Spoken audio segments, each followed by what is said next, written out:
Is vaping killing your hormones and killing your gains? Myself, I have vaped for quite a bit. There'd be years where I'd be vaping, years where I wasn't vaping, and I would go back and forth, and I'd be able to distinguish what were the positives and what were the negatives when I was vaping. Let's go into the science of vaping for a little minute. Vaping hits the same neural pathway that sex does.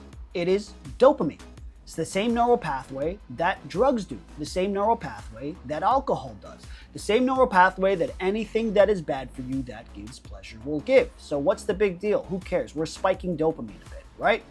Not exactly, because everything that is pleasurable in your life is determined based off where your dopamine levels currently are. Now, if you are crushing your dopamine by utilizing too much of it, that means that any activities you do, you know what I'm saying, in terms of pleasure, are no longer as pleasurable. It is a fact scientifically that dopamine, too much usage of it, will tank your libido. If that's not bad enough, lowering your dopamine lowers your pleasure centers, which means you get pleasure from nothing.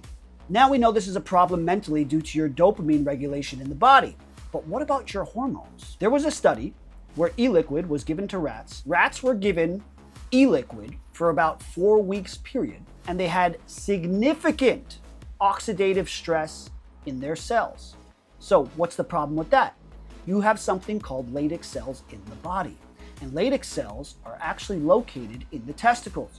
And if you have Leydig cells that are being destroyed, you have hormones in the body called LH and FSH, which send the signals to your testicles to produce testosterone. If these signals are high, but the Leydig cells in your testicles cannot receive the signals because they're broken, you are destroying your endocrine system. If you destroy your LH and FSH in your brain, you can take a bunch of herbs and supplementation in order to bring that back. Now, if you destroy your testicles, even if you bring this high, your testicles are still going to be blown. The fuse is going to be blown. You blew out the circuit.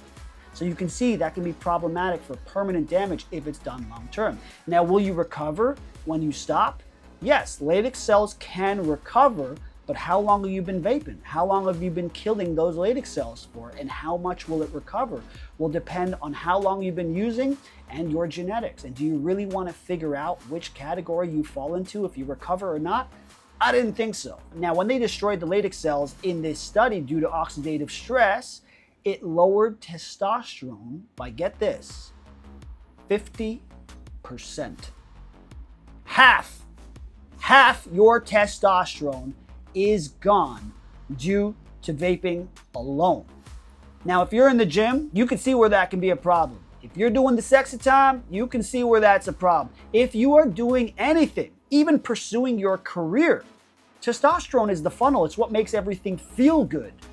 That's what gives you the drive to keep pursuing things. If you're destroying that, you're destroying every facet of your life. It's not just those areas. If that doesn't get bad enough, let's move on to blood flow. Because we all know how much you guys love those pumps in the gym, and we know you love those erections. There was an NIH study which showed that vaping nicotine prevented the nitric oxide from forming in the body at 34%.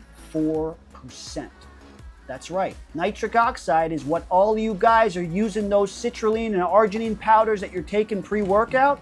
You're destroying that pathway so that even when you're taking citrulline and arginine, they're not working as well. Just in case a lot of you are saying, well, you know, it's not as bad as cigarettes. You're correct. It's not as bad as cigarettes in almost every single case, except for this one. Because cigarette smokers will have a 25% reduction in nitric oxide versus 34% reduction in people who vape. Imagine that. Another fact, who loves the hair on their head? I know I do. And I'm, almost 40 years old, and I do not want to go gray. I don't want to see gray for the life of it, but guess what? Even though there isn't any science correlating with gray hair and vaping, if you understand the mechanism and the pathway of how cortisol and norepinephrine work, you will understand that vaping will gray your hair. Now, let me show you something.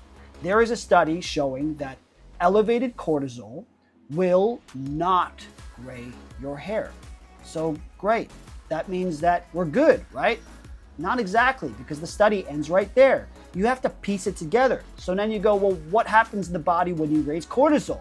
When you raise cortisol, you have a byproduct of that as a rise of something called norepinephrine in the body. And when norepinephrine rises, it causes your sympathetic nervous system to overreact. And when that happens, that's when you get gray hair. So even though there isn't a study on vaping causing gray hair, I am here to tell you for a fact. The evidence is right in front of your face. It grays your hair. There is no debate. You just have to put the studies together in order to get that. How about getting saggy, getting wrinkly, losing collagen? Well, here you go. Norepinephrine raising in the body causes stress, and that stress causes your collagen in your face to degrade. It will break down and it will slow down its production. Now, we naturally produce X amount of collagen per year, and from 25 forward, you will lose about 1% a year of collagen based on your genetic factors. So let's get this straight. It'll lower your testosterone by 50%. It'll gray your hair. It'll stop you from feeling any sort of pleasurable activity that you would normally get immense pleasure from.